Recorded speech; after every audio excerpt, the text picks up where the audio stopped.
actually. From earlier on. I gotta say ahead of time that I have a plane to catch, so I can't be too long. I gotta talk very quickly. So. No, you don't. No, I'll get you that. Yeah, there you go. I'll take you there. Anyway, anybody have any? Oh no, you got it. They were really giving performers, actors to work with. It was we were close. We got close by that point, and it was really great. And watching, the cinematographer Michael Chapman was a big cinematographer. Like he did a lot of movies. He did Raging Bull, with Scorsese. And watching him work with Schumacher and everybody was having a great time. They were having this great time. They were like, "This is great, yeah. Let's line this up here, And then my first shot at the comic book show was where I had to kind of come around that pillar, like you see me at first, and I walk around that pillar, and I'm just trying to look so tough. Joel got us like all hyped up, like I'm Chuck Norris, and I'm just like walking around that pillar, and Michael Chapman's like, "Oh yeah, this is great," So that was probably my favorite moment of the shoot. You're still trying to act tough. I was not tough. Alan Frog was far tougher than I was at the time. I'm taking the piss, as we say, man. And my least favorite part is the slime. Laying in the slime between takes in the bathroom. That was awful. Yeah, that was awful. And I was like, "Oh, am I remembering correctly, whatever?" And I asked Corey Feldman about that, and he was like, no, dude, it was gross. Confirmation. We have a question right here from my reliable questioner, because she's been sitting here in this seat all weekend long. Yeah. This is a true loyal panelist. All right, here we go. When making Lost Boys and then 2 and 3, did you all really think that it was going to have such a cult following, even currently today? You think you want to take it, or Well, she's asking me. Oh, Both of us. Yeah. No. I just thought, I loved it, and when I was asked when Joel Schumacher reached out to me to write a theme song for the film, first of all, I'd probably done about 7 or 8 movies up to that point, like Fast Times at Ridgemont High, 16 Count, all the right movies, a bunch of those 80s movies. And it was the first time I'd ever just gotten a script, which he said, "Listen, maybe if you took I really want you to write something," because he was a fan of mine already at that point. And he said, "Can I send you a script? We're shooting right now, but I just got a feeling you'll come up with something." And I'm going, "You do you?" And so he sent me on a script, and I remember got it in the afternoon and read it that night, and I was just so enamored by that horror and humor thing coming together, And I just thought, and it was so bloody well written, I just said, wow. And the next day, I got up, went to my piano, and I kept going back and forth between my piano and guitar, which I'd never done. I usually just pick one instrument to write a song on, and I kept going back and forth to get the vibe and the whole thing. And then within about 2 hours, I'd written the music to it, and then I went up to my studio and recorded it and started to muck around with some sounds with my friend Michael Manieri, and for sonics and what have you, and made a demo and then sent it on to Joel. And 3 days later, he rings me up. I remember Kiefer was in the background.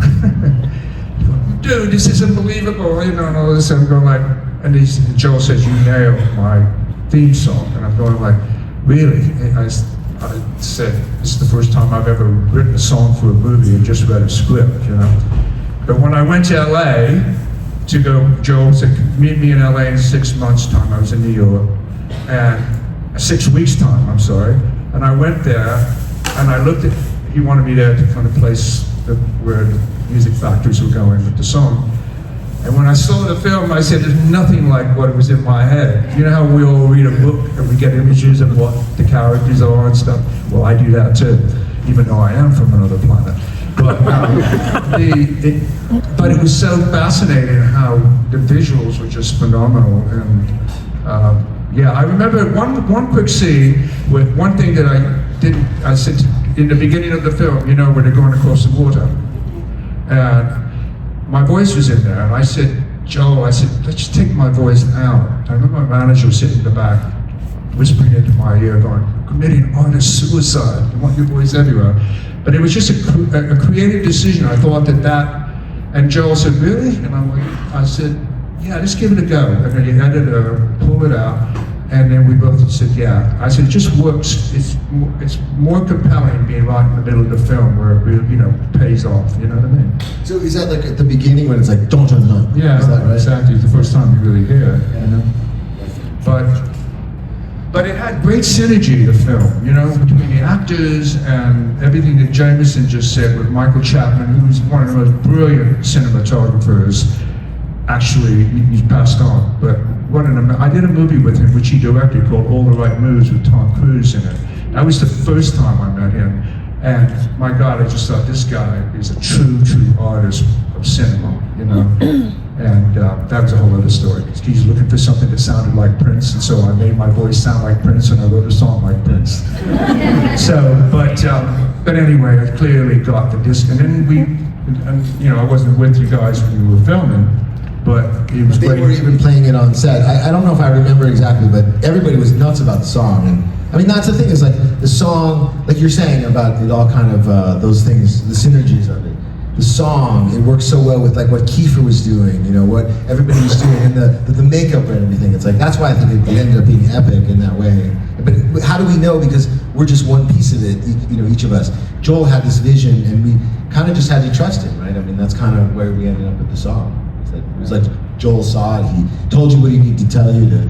What was interesting about that song is that when the record label that distributed it was Atlantic Records, and they asked Joel and Richard Donner, who's, God rest him, who was the producer, and Richard, have you directed Goonies and a bunch of other, did he direct Goonies? No. But he directed a lot of 80s, yeah. But anyway, Superman he directed. So Atlantic Records wanted to see if they could get Phil Collins to sing my song.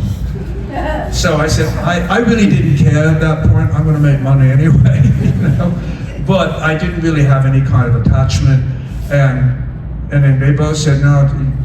Then they had Steve Perry's try out, sing on it, and they had Phil Collins, and who else? Who's the other bloke?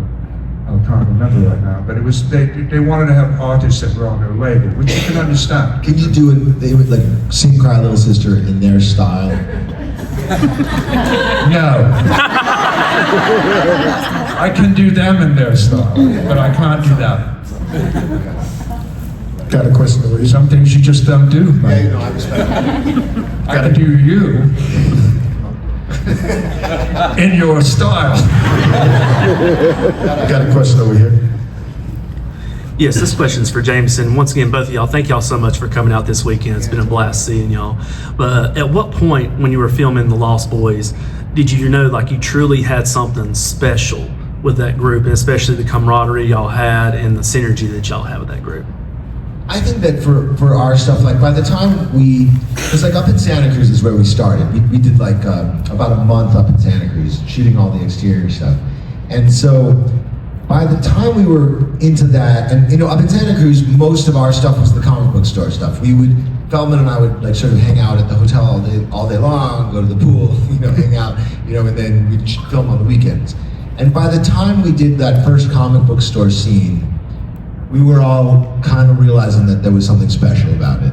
And that the colors they were using, the way the scene was flowing, you see something on paper and you don't know that it's going to flow that way. There was nothing that said that they had to walk around that thing of comic books, but it's like that's how they made it dramatic, that we were beginning to kind of intercept him around these kinds of things, and we started to be like, so they know what they're doing. Somehow they know what they're doing, and the studio was nuts about it. They were loving it. So that's kind of what it was. I'm over here. We're over here, Jamison. Right over here, my friend. Got a question from our Suki. I was just wondering if either of you kept in contact with Tim Capello. So I know he's still out there rocking it. His I Still Believe concerts are still selling out all the time. So I don't know if you guys kept in contact with him or not.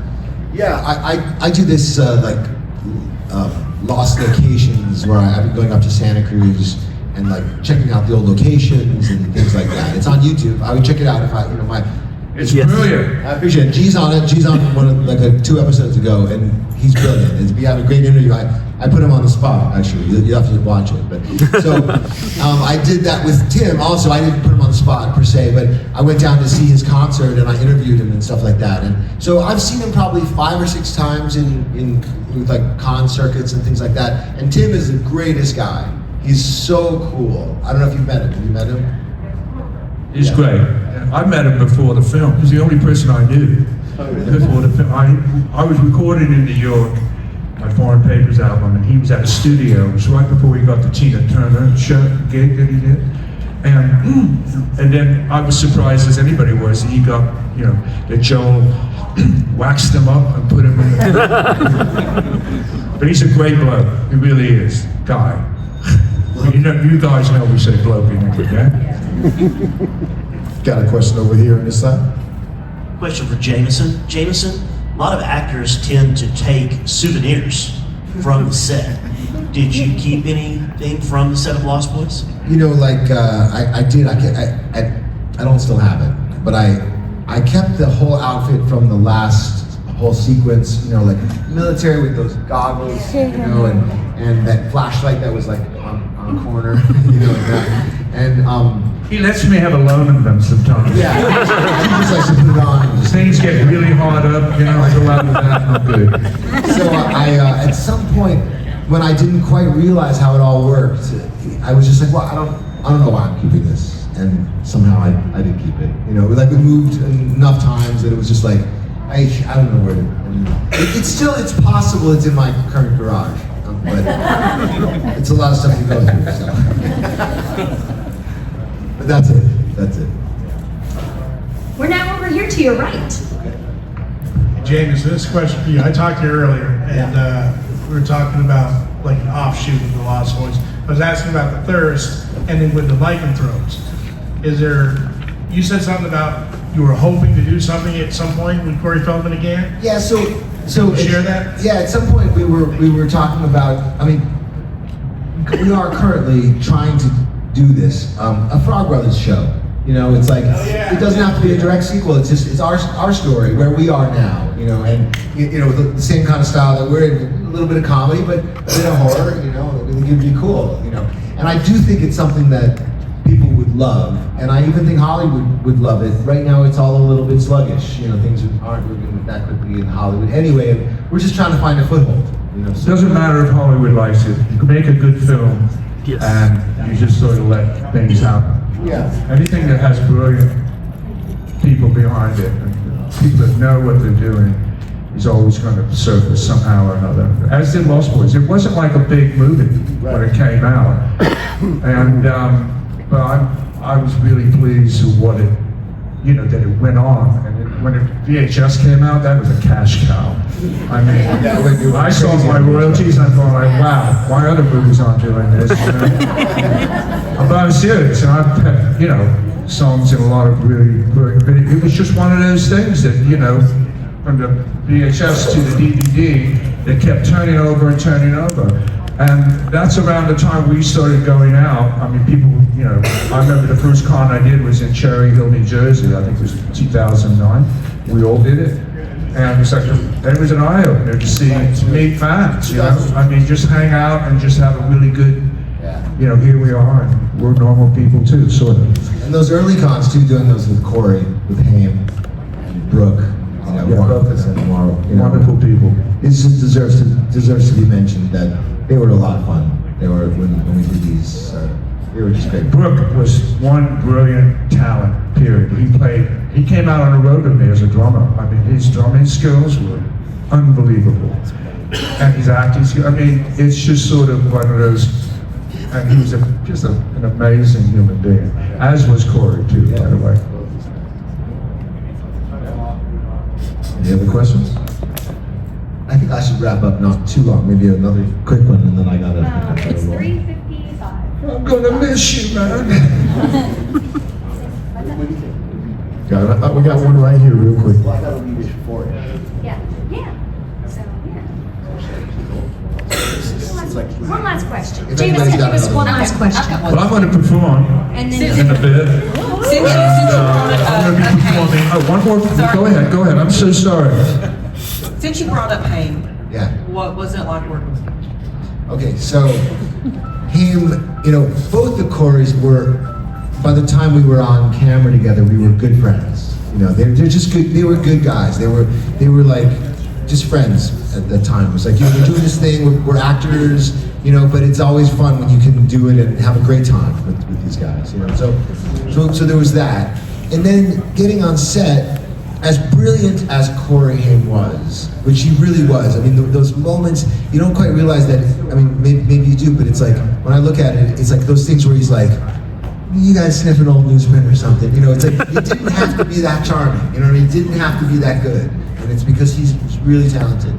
And as talented as he was, there was no ego at all, Amen. Right, yeah, it was like, he was just wanting to do cool stuff and have a good time and connect, and he was just so generous, acting with him. It was really great. Yeah, I mean, if any of you ever saw a film called Lucas? Yes. I mean, that's the first time I saw him, and when I saw that movie, I went like, who is this kid, And then he moved in, he was going through a pretty desperate time at one point, and he moved into my house, and, kind of getting him, and he was great, and he just had such a real, he really didn't have an ego about what it was. He was great with the fans. He never he was a special soul, for sure, as a human and as an actor. Totally. All right, I think it might be time for Yes, me to it's time. Yeah. Everyone give Jamison a huge... Thou shalt not die. You made it to the end of the video, friends and fiends. Be sure to like and subscribe to the channel.